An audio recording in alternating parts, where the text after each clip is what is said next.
Are you evil? Somewhat. He is former KGB officer. Deliberately did such an evil thing. Murder was afoot.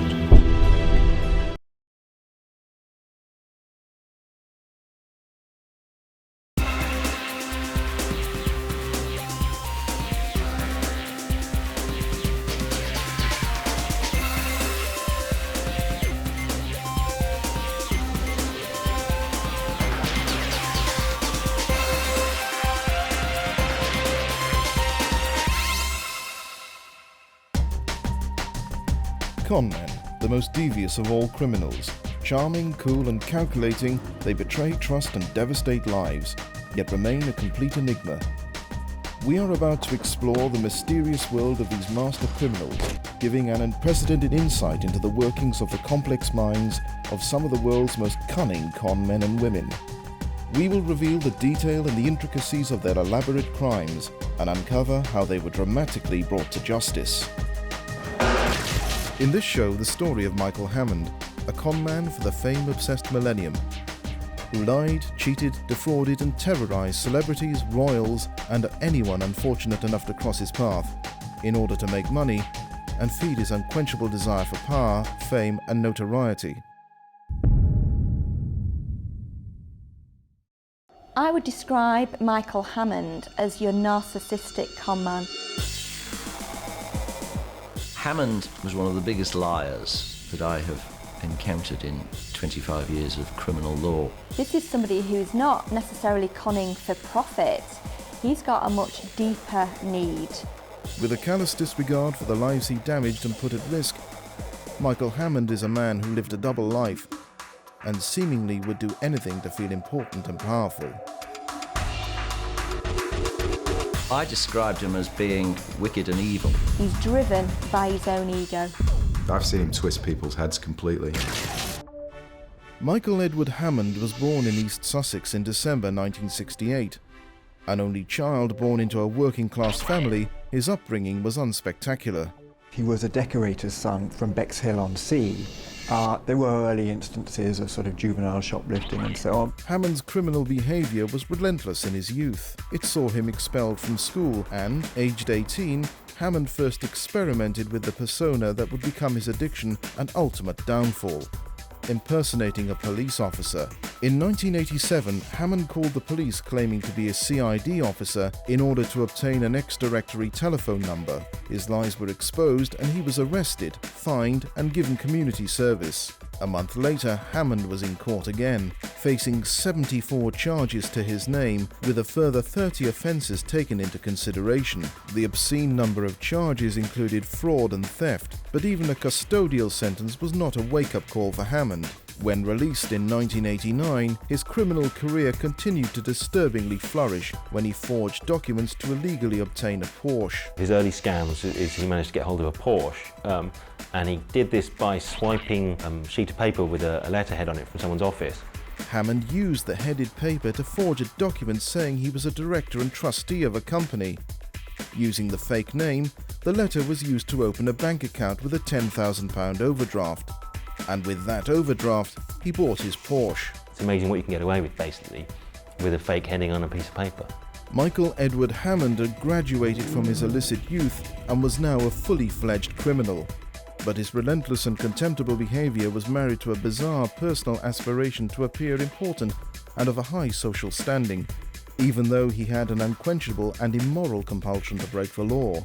For some reason, he always felt very ashamed of his background. I think that was a factor in his decision to take his name and make it into a double-barreled name. But that, strangely enough, is symptomatic of a lot of con men. There was a man named Guy de Montfort who gave himself that rather grand name, but he was in fact Graham Lever, born in Dartford in Kent. Again, a humble background. A humble background always seems to be a factor in these things. A strange desire to be something more important than they feel that they are. I think that Michael Hammond is definitely a narcissist. A narcissist is somebody who has fantasies which they're preoccupied with of themselves as being famous or special, somehow superior and better than other people. They tend to be incredibly arrogant, but they can also be very engaging, and they can be quite high achievers. His actual name is Michael Hammond. His middle name is Edward, so his name is in fact Michael Edward Hammond, but he simply added an S to the Edwards and made it into a double-barreled name, presumably because he thought it was posh. It's not always about making your bank balance bigger, it's about the power and the control and having that sort of fantasy lifestyle that a lot of people do want, but he went about it in obviously a very different way. Hammond was obsessed with the celebrity world and desperately wanted to be part of it, and his conman charm helped, blagging his way into London's celebrity party scene. No one who met him at these glamorous events could have possibly imagined the sinister dark side the unpredictable conman was hiding. In reality, Hammond was a failed businessman and sometime estate agent, in severe debt, with a prolific criminal record, who funded his life with freelance consultancy work. But he was convincingly selling himself to the London glitterati as a millionaire playboy, a film producer and TV hotshot. Michael had a vision of where he wanted to get to in life, and he used the celebrity circuit to try and achieve that. I think when you're at a party and there are lots of famous people there, when you go up to the famous person and say, hi, how lovely to see you, the famous person tends to assume maybe they have met you at some point, but sort of doesn't want to make a scene and says, yeah, sure, how lovely to see you, and maybe agrees to be photographed with you and will exchange small talk with you. They're very vulnerable, these famous people. Hammond exploited this vulnerability in 2001 when he hustled his way into the National Television Awards.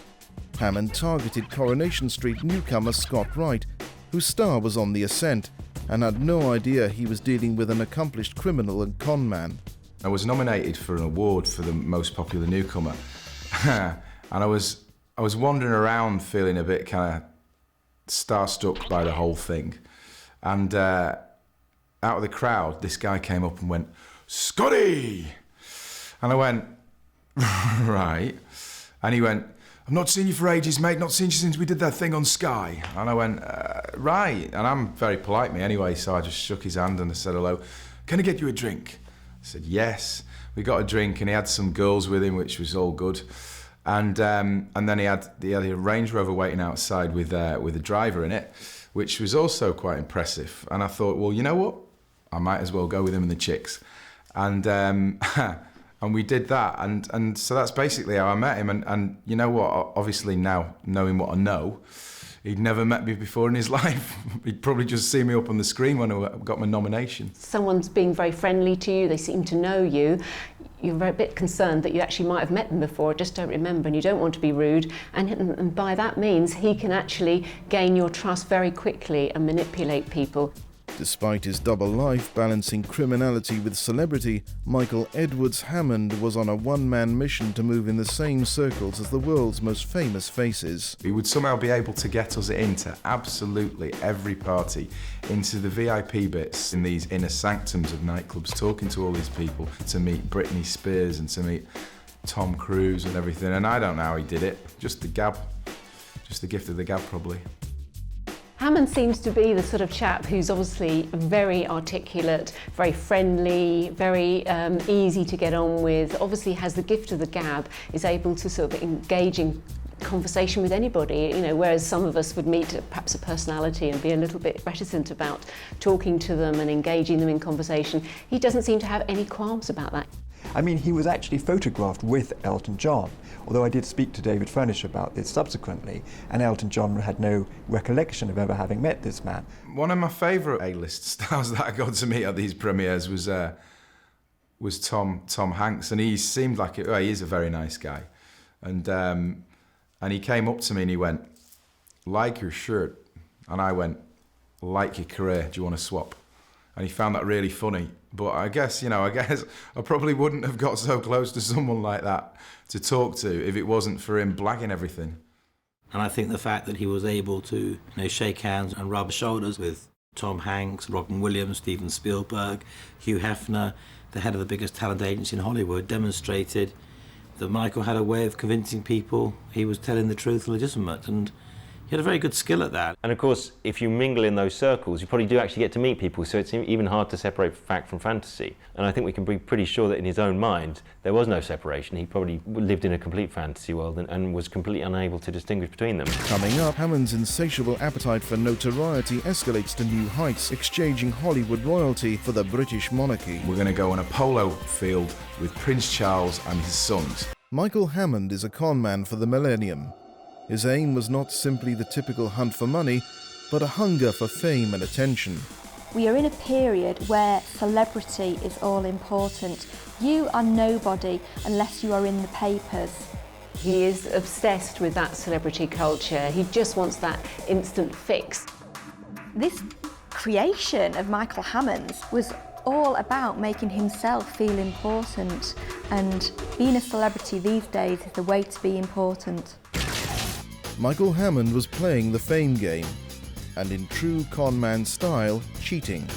He knew that if he was going to scam his way into celebrity, then he would have to have Fleet Street on his side. He seems to have reached a period where he's obviously been mixing with some celebrities and decides to take it a step further by actually approaching newspapers and magazines with stories to raise his own profile. His great skill was often, cultivating journalists and calling newspapers, particularly when he felt he had a big interview to give. Well, we think of a con man and we think of somebody who is motivated by money, but there's usually another motive, there's usually an emotional need that's being met. Now, for Michael Hammond, his need is to be looked at, his need is to be given some attention, and his need is to be seen as somebody who is special. So that's what's motivating him, not money, but importance, actually some sort of validation for himself as a human being. Celebrity was one of Hammond's obsessions, and he used it to feed his addiction to appear important and obtain attention. From the moment he infiltrated the showbiz set, Hammond ensured he achieved his twisted aims by selling bogus kiss-and-tell stories to the press to raise his profile. His first victim was PR girl Caroline Stanbury, who had been romantically linked to Prince Andrew in the press. And it was being reported that the prince had stolen Caroline from Michael Hammond. Naturally, Hammond had made the whole thing up and gone to the papers with his lies. With Caroline Stanbury, the moment it started to be reported that Prince Andrew was going out with her, he phones up a newspaper which ran a long interview with him in which he was described, as he often was in the early days, as a millionaire businessman. And in this interview he talked about how he introduced Prince Andrew to her and that he was the beginning of the romance, and basically he was the important figure and everything, that he was very laid back about the fact Prince Andrew was going out with the woman that he regarded as his. And although she denies vigorously that she had anything much to do with him, I think she probably knew him, but I don't think it was anything more than that. And Caroline Stanbury is not the only high-profile woman Michael Hammond lied about having a relationship with, and sold bogus stories to the tabloids about romantic liaisons he never had. I've heard Danny Minogue, Jordan, I've heard Renee Zellweger, and a lot of other women. I'd like it on record that I've never slept with Michael Hammond. Now, actually, I don't think he would ever claim to have slept with me because I'm not famous. I'm not Danny Minogue, I'm not Jordan. He maybe hopes that he'd slept with or had relationships with these women. But actually, it was a really good way of getting some attention because the Sunday newspapers took him up on this story with actually very little evidence. They advertised to the world that he was claiming to have had these relationships. In actual fact, they'd never heard of him, probably. They all tell me that they've not slept with him. And I suppose the writing was on the wall about how he operated and the person he was when he used to show me scrapbooks of all his press clippings. Ex-Coronation Street actor Scott Wright had started spending time with Michael Hammond when he visited London, and on one occasion Hammond was very keen for Scott to see his conquests in print at his Docklands flat. Michael Hammond kept all his press cuttings and kiss-and-tell articles in a scrapbook. It's all about celebrity with Michael, and it's all about that, and that's my first impression of when I went in his flat. It was just plastered with pictures of him with famous people. And I think the scrapbook, the scrapbook was just insane, completely insane. Another person who spent time with Michael Hammond was celebrity manager Jonathan Shalit. Jonathan met Hammond on the showbiz scene and they briefly became acquaintances. On one occasion, Jonathan lunched with Hammond at the famous Ivy restaurant in London. They were joined by a top Hollywood agent and Tara Palmer-Tompkinson. I've met Tara a number of times, who's a very lovely girl and a very sensible girl. And it was quite clear from the relationship between Tara and the top Hollywood agent and Michael that there was a degree of friendship. As I found out later, he probably wasn't as close to them as I might have thought he was, but he would certainly appear close. But in fact, it worked the other way, because I think Tara probably thought I was closer to Michael than I was as well. And at the end of the meal, Tara had to leave, and Michael, as a gentleman or representing himself as a gentleman, saw Tara to the door. And as he was walking out the door of the restaurant and onto the street, he had his arm over her shoulder, putting her coat on, and there were like a ton of paparazzi there. Now, at the Ivy at lunchtime, there are not a ton of paparazzi unless they're invited. Now, I don't know who tipped the paparazzi off that day. All I know is Michael Hammond walked Tara to the door as the door opened, so at the very moment when Tara walked onto the street, Michael had his arm round Tara's shoulder, which is a shot a lot of the paparazzi got. And of course, a few hours later, the picture desk at newspapers were getting lots of calls in from an anonymous person saying Tara was at the Ivy with her new boyfriend at lunchtime, and the picture they had was Tara and Michael Hammond, so read into that what you may. And then there was Renee Zellweger. Read into this what you may. He rang me up from LA and said, me and Renee are settling down together, it's all going so well, it's brilliant, read the newspaper. So I got the Sunday Sport, because it was usually in one of them, because they're the only ones who take it. Then it managed to filter through to some of the other less salubrious newspapers, and it was him with his arm around Renee Zellweger saying they were happy and they were getting married or kissing her and blah, blah, blah. Normally his technique is simply to leave parties just at the very time that they're leaving, and apparently this is what happened with Zellweger, and then it makes it look like he is actually going out with them, and then of course classically he will phone up a newspaper and tell a story to them. Someone who was with him at the time had just told me he'd just legged it over, give her a kiss, and then sold the story to the paper. Brilliant. Genius. Michael Hammond was making small amounts of money from selling stories claiming to have slept with famous women, a claim the women in question vehemently deny.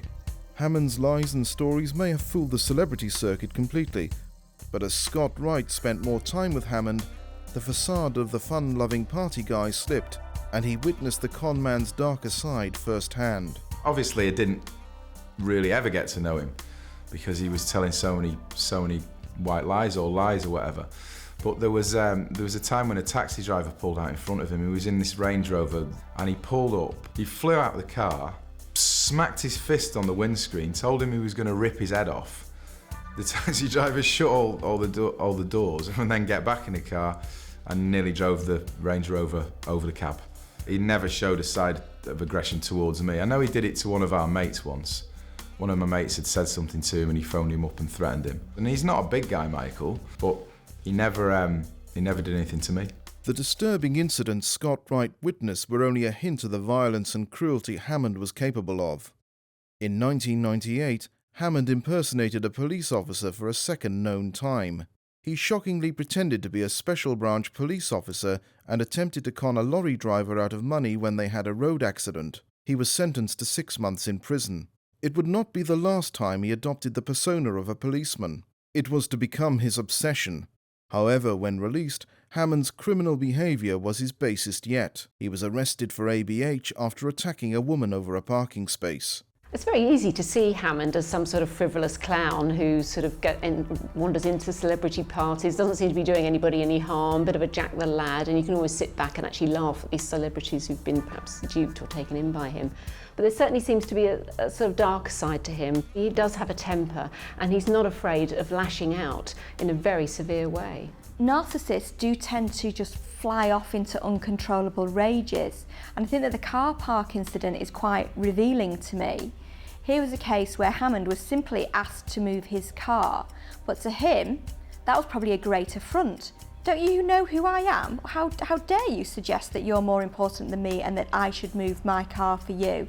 And clearly, that affront to his ego and his identity sent him off into a rage. He ended up having a violent confrontation over a car parking space. Hammond was sentenced to 120 hours community service and fined £866 for his brutal attack. And this was just the tip of the iceberg. The career con man had an astounding 102 criminal convictions to his name by the time he was 30, including 48 charges of fraud and 17 charges of theft. None of Hammond's celebrity friends could have known or could have predicted the new depths his criminal career would descend into in the years to come. Michael Hammond had successfully scammed his way onto the red carpet, the red tops, and rubbed shoulders with Hollywood royalty. His conman chicken and egg approach to fame paid off briefly in 2002 when he had a one-off job as a celebrity gossip presenter for one of the Sky Sports channels. Hammond filmed at Windsor Castle, a location that would later become intertwined with his notoriety and infamy.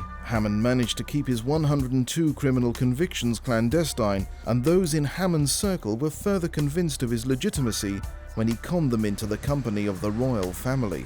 There was an incident after I'd known him for a year, and he rang me up and he said, come down to Watford, we're going to go on a polo field with Prince Charles and his sons. And I went, right, whatever. But I was coming to London anyway, so I did. I jumped on the train, I got off at Watford, he had a driver to meet us. It was all very good, it was all dressed smart in suits and everything. Went to the field, and there they were. And I was like, whoa, wow. That's quite interesting.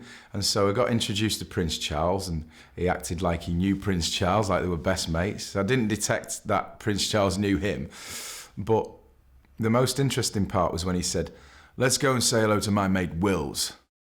And I went, you don't know Prince, come on mate, you bullshit me, you don't know him. And he wandered straight up to me and he went, Wills, how them fillies doing up in St Andrews? Are you pulling any? How's it all going? I've not seen you since, was it Katrina? Katrina's your bird, wasn't it? And I stood there and looked at Prince William's face, and he had never met him before in his life. And then he went over and talked to Prince Harry, who he'd probably never met before either, and left me with William, who obviously didn't want to talk to me. And so I think the majority of people, he thought he told me that he knew he'd probably never met before in his life. But in 2002, after a one-off presenting job, Michael Hammond got a lucky break, and with that, the chance to go straight. He had been offered a presenting job as the Hollywood correspondent on Granada's flagship daytime TV show for ITV1, This Morning. With alleged knowledge of his criminal background dating back to his youth, including charges of ABH, theft, and impersonating a police officer, Granada Television still offered Hammond the chance to become famous in his own right. And with that, the opportunity to put his criminal behavior firmly in the past. A decision they would later come to bitterly regret. And he'd convinced Granada to give him an opportunity to go out to Hollywood. And I said, well, do Granada know about your background? And Michael said yes. And indeed, when the legal affairs person at Granada called me, he confirmed he knew about Michael's background. They wanted to give Michael another chance and they believed in him. Now, at this point, I would have gone, right, I've blagged everyone for ages. I've got away with it for this far. Now I've finally got a job, which might be befitting an aspect of my talents, but oh no, he couldn't let it lie. He had to go one step further. I'm in the south of France a week later on holiday, lying on my lilo in the pool. The phone goes and I get a call from the head of legal affairs at Granada Television saying to me, did I know anything about Michael and Air France and fraudulent activity, because Granada were possibly going to be sued by Air France, to which I said, no. With the ink still wet on Hammond's contract, he began fraudulently using his new job as a tool to scam and boost his ever-hungry ego. He forged a letter from Air France management stating that he and his companions had been upgraded to first class for their flight out to LA to begin his new career. The con worked for the first leg of the flight, but in Paris staff became suspicious and exposed the web of lies, and word soon got back to his new bosses at Granada Television.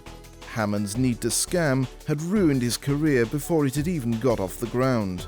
By the time they got to Paris to change over to the LA part of the flight, Air France had sussed that it wasn't a legit letter from the head of Air France, and there was a massive kind of furore and arguments and shouting. And to cut a long story short, when they got to Los Angeles, the relationship between Michael and the Granada team went from bad to worse, and Granada at that point pulled out, realising that they couldn't deal with Michael Hammond. He'd blagged his way into it, he got it all teed up and blown it big time. You'd have thought it'd be stupid to ruin this nice little learning that you've got set up, but that's classic conman psychology, to not think about consequences.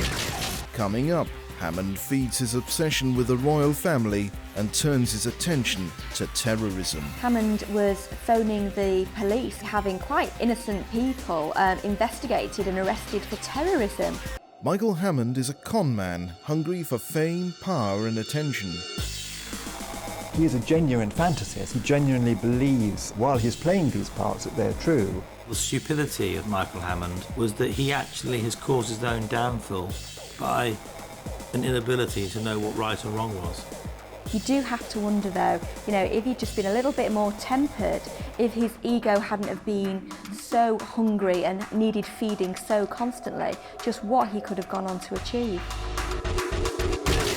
After personally wrecking the career opportunity of a lifetime as a TV presenter by fraudulently trying to upgrade a flight, Hammond returned to the UK and carried on crashing celebrity premieres and parties. But he also went on to change tack, adopting a whole host of different but telling personas. In terms of the roles that he gives himself in life, they're always authority figures. They're always policemen, surgeons, film producers. I think an awful lot of these roles too have been hit upon in order to hit upon women, perhaps. And in 2004, Hammond adopted the audacious role of a bogus doctor, compulsively calling the police 5 times when he was stuck in heavy London traffic. He was in a car, very heavy traffic, centre of London.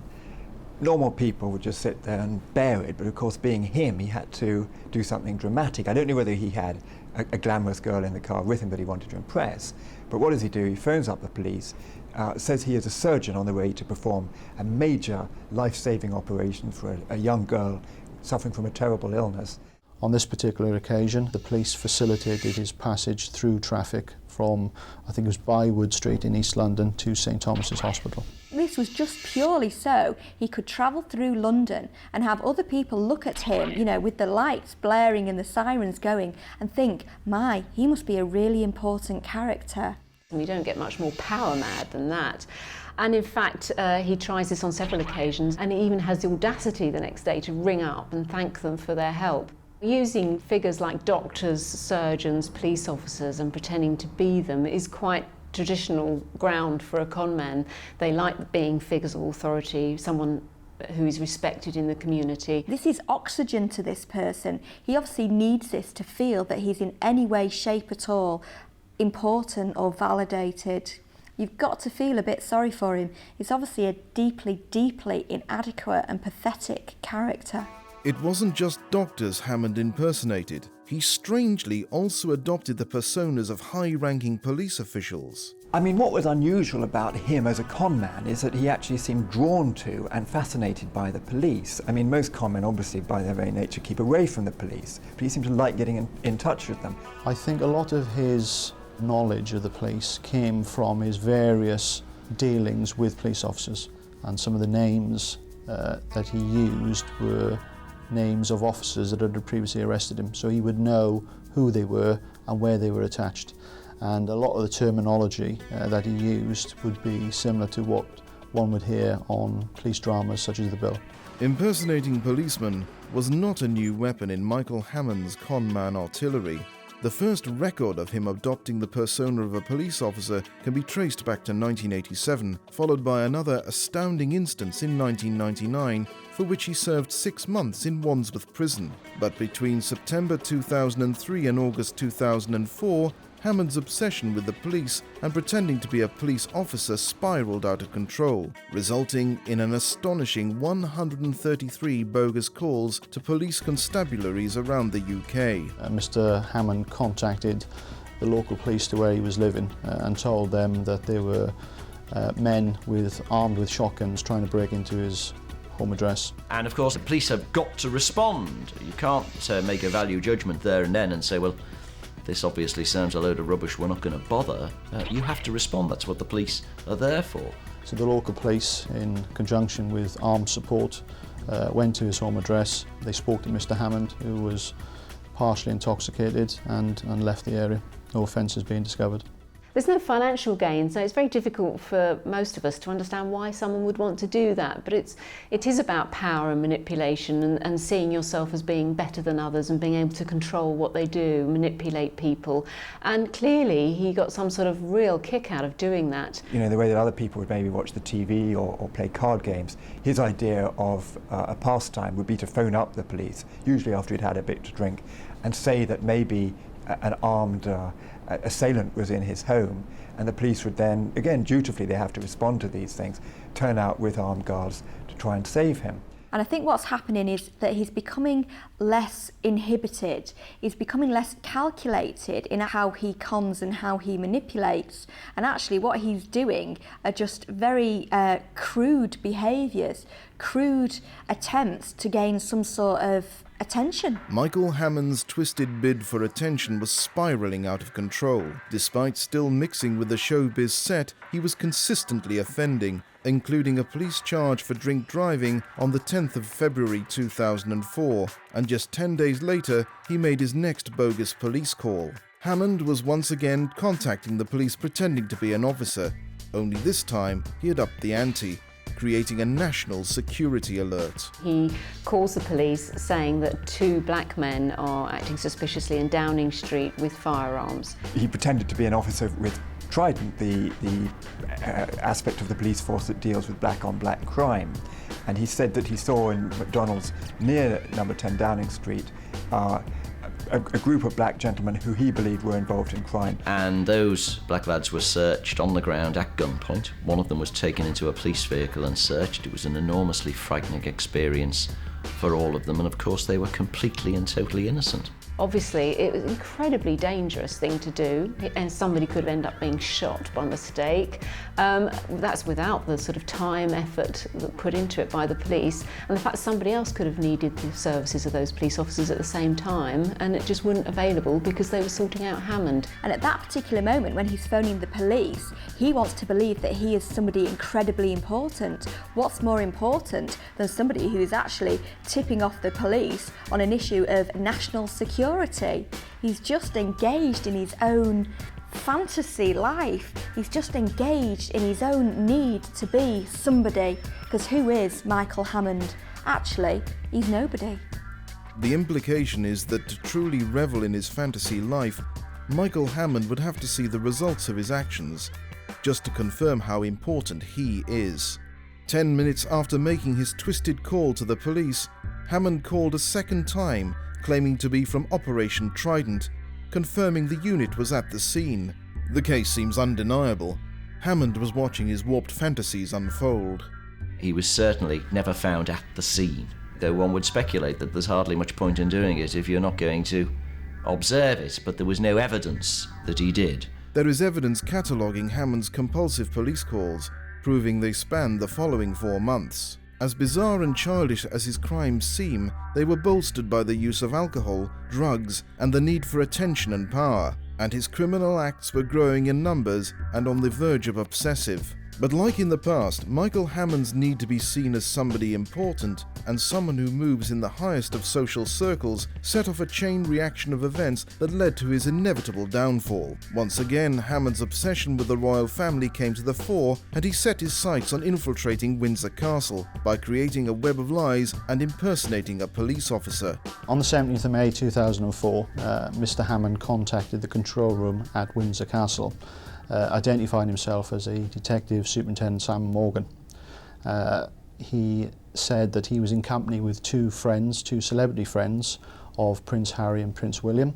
They were well known to the public and wanted access for them through an entrance other than the public could use. The name of the officer that he decided to use was the name of an officer he happened to have remembered from the newspaper. So it's not like he just made up a name. He would usually use a specific, and that was one of the reasons why he was such a convincing con man generally. And he stayed in the ground. He didn't actually gain access to the building for the best part of an hour. And it was only when he was seen behaving rather oddly on the CCTV cameras that he was actually detained. He was arrested at the castle for one matter of impersonating police and obtaining a service by deception. Hammond was taken to Heathrow Police Station and interviewed by Sergeant Neil John. I remember walking up to Mr. Hammond in the custody suite and introducing myself and telling him that he would have to have his fingerprints taken because that's standard practice to ensure we know exactly who we're dealing with. And I remember asking Mr. Hammond had he ever had his fingerprints taken, and him replying he hadn't. Needless to say, within a very short space of time, his true identity, which was Michael Hammond, came back, together with the fact that he had over 102 convictions dating back to 1982, and as you might imagine, his fingerprints had been taken almost as many times. Myself and my team then started to look into the background of Mr. Hammond, and it was at that point then we discovered this was one of many instances where Mr. Hammond had been purporting to be a police officer. The game was up, but Michael Hammond couldn't let go of the fantasy that he was a somebody. He said that he was a famous TV presenter. I remember searching his home address, and there were various pictures on the wall with him in the company of Prince Charles was one of them. Chevy Chase was another. His telephone book had telephone numbers of Danny Minogue, Kylie Minogue, a whole host of TV celebrities. There was some way, there was some connection with him. And once in police custody, Michael Hammond's mobile phone was the key to unlocking the full extent of his relentless and dangerous 12-month scam. They subsequently looked through his mobile phone records and found that over 133 calls had been made to different police stations all over the UK. And the calls varied considerably from anything to do with drugs, firearms, or even one incident where he was alleging that he was following a paedophile. The Windsor Castle incident became high-profile news, and ironically, Hammond found himself for the first time the legitimate focus of the press. But Hammond couldn't help but revel in the press attention and turn his crime into a fantastical tale when he was released on bail. Hammond was absolutely relentless in that actually, when it was brought very much to his attention that he'd been wasting police time and nobody's buying his pathetic stories, he still continued. Such was his need to view himself, I think, as important and have other people view him as important. He saw himself as a confidant of the royal family, a man more sinned against than sinning, and a man who somehow was doing the royal family a favour, because what he thought he had done that day was actually expose a weakness in the royal family's security arrangements. And he also claimed for good measure that Prince Charles and him had actually spoken about this matter, and indeed Charles had intimated to him that members of the SAS should in fact be involved in protecting the royal family. So it was the usual sort of mixture of information that perhaps he might have culled from the cuttings about Charles's view on security, and of course this perennial need he has, this continual need he has to see himself as the hero of the hour. I mean, this is somebody who has such a need that it doesn't matter what you say to him. You can be absolutely blatant. No, Michael, you're not important, we don't buy you, and he won't be able to accept that. He won't be able to face that, because to face it, he would have to accept that he is a nobody, and he would crumble, I think. Coming up, while on bail, Michael Hammond's behaviour becomes even more dangerous and extreme, threatening the life of an innocent family. He inferred that the gentleman and his family were connected to Al-Qaeda, smuggling into the country with potential bomb threats. Michael Hammond's conman career was spent scamming the police and celebrity world in equal measures. It's clear right from the beginning he doesn't seem to have that sort of sense of right and wrong. A blagger isn't someone who's breaking the law. Later on, Michael went on to do that. We get to see this dark side of Hammond moved from the celebrity world into the police world. This is somebody who doesn't have an identity of his own. It's fluid, it's shifting, he creates identities by the moment, it seems. By 2004, Michael Hammond's lies had caught up with him after posing as a policeman in order to gain entry to Windsor Castle. Despite plaguing the police with bogus and potentially life-threatening calls, he still hadn't given up preying upon the celebrity world. Astonishingly, less than a week after being released on bail, Hammond targeted his next celebrity event, the Celebrity Soccer 6 charity event. He found himself a kit and blagged his way onto a team. The organisers hadn't invited Hammond to appear and were baffled by the recently released criminal's presence. Now, anybody who doesn't have a narcissistic personality disorder is going to be incredibly embarrassed and probably go to ground. What he does is actually he blags his way into a charity football match. He's not been invited, he's just shown up in full kit. What is that about? I mean, clearly, even when Michael has a policeman saying to him, "Oi, mate, you nicked, this behaviour's not acceptable," he's relentless in still pursuing this fame that he wants so badly. But not all of his scams were frivolous. In spite of being on bail, he once again revealed his dark side and pulled his most ruthless police scam yet. Next, in July 2004, we see our man Hammond on a P&O ferry going back and forwards to France. On both trips, he calls police claiming to be an Interpol officer, and on one occasion actually accuses a family, an Iraqi family on the boat, of being Al-Qaeda representatives. Hammond had an earphone in, wired for sound. He quickly opened his jacket to show me had some sort of radio communication. He said he'd already been in contact with UKIS, United Kingdom Immigration Service, based in Croydon, which was factual, they are based there. So he had the right sound bites for things. He inferred that the gentleman and his family were connected to Al-Qaeda, smuggling into the country with potential bomb threats. Well, as you can imagine, this triggered somewhat of a security alert.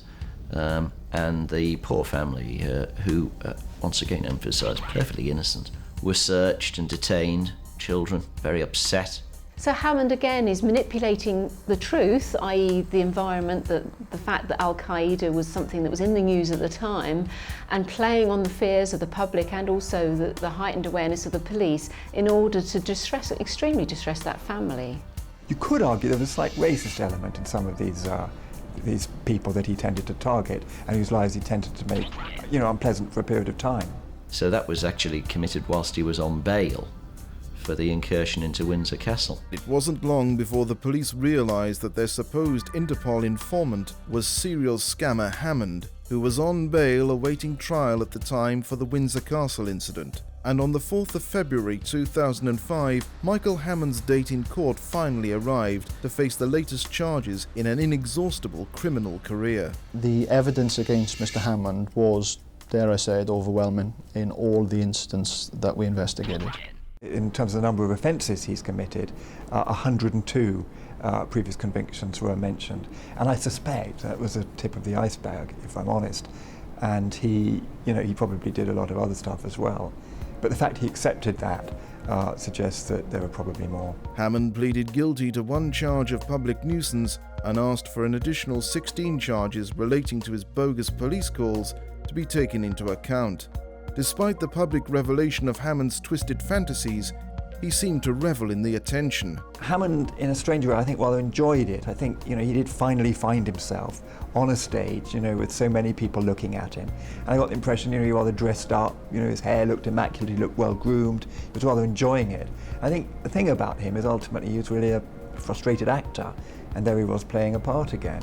He had his audience. One member of Hammond's audience did not enjoy the performance. The judge took it very seriously indeed, and I don't think he found it the least bit amusing. I think a lot of the journalists who were covering it, a lot of the coverage that you saw in the newspapers, showed that there was some levity among the media people who were there, because they did think it was a rather entertaining case because of the illustrious names that were being mentioned and so on. So there was a slight sort of disconnect between the judge and the media people. Well, the judge in sentencing Hammond drew attention to how frightening it is to have police officers drawing firearms in public, not only to the people whom they may be challenging, but to everybody else. Of course, it's not like the films. These are real guns with real bullets, with real human beings. And it must have been enormously frightening for these people who, I emphasise, were completely and utterly innocent. Before sentencing Hammond to 4.5 years in prison, the judge acknowledged that he may be in need of psychological help and had no choice to impose a custodial sentence due to the severity of Hammond's crimes. He also commented that Hammond's desire to exercise power and gain attention were no doubt enhanced by his excessive use of alcohol and tranquilizers. Speaking directly to Hammond, the judge also stated, "Quite apart from the distress and fear that must have been caused to these people, you created the risk of something much worse. You could not possibly know how those being searched would behave or react, and however well-trained or disciplined armed officers are, the necessity for carrying and producing loaded weapons in such circumstances inevitably carries with it a risk that an action or a reaction may be misunderstood with tragic consequences. Fortunately, that did not happen. You had no way of knowing whether it might or not. Michael Hammond was sent to Mount Prison in Hemel Hempstead. The saddest, if you like, of Michael Hammond is he had talent, and if he had put his energies and time into being legit and using the natural talent he had, he could have been successful. I imagine that the thrill he gets from it is exercising some degree of power. He can pretend that he's an important man. He's caused all of these people to rush around as a result of his actions and his commands. As far as I'm aware, as investigations go, it was unprecedented in the extent of all the various hoaxes that Mr. Hammond completed over that period. Oh, I'm sure there's a lot more action to come before the final credits come down on this man's life. I think he is a natural performer. I don't think he can help it, poor chap. And I think more, we will hear a lot more from him. And true to form, following his release from prison for the Windsor Castle incident, Hammond did go on to disturbingly reoffend. On the 27th of March 2008, Michael Hammond walked into Kensington Tube Station in London and began shouting Al-Qaeda, and heartlessly pretended to have a bomb in his bag, striking fear into the large crowd on the platform. In September 2008, at Blackfriars Crown Court, Hammond pleaded guilty to communicating false information about a bomb hoax and sending a false message to cause annoyance. He was sentenced to 3 years imprisonment. The authorities hope this time he has learned his lesson.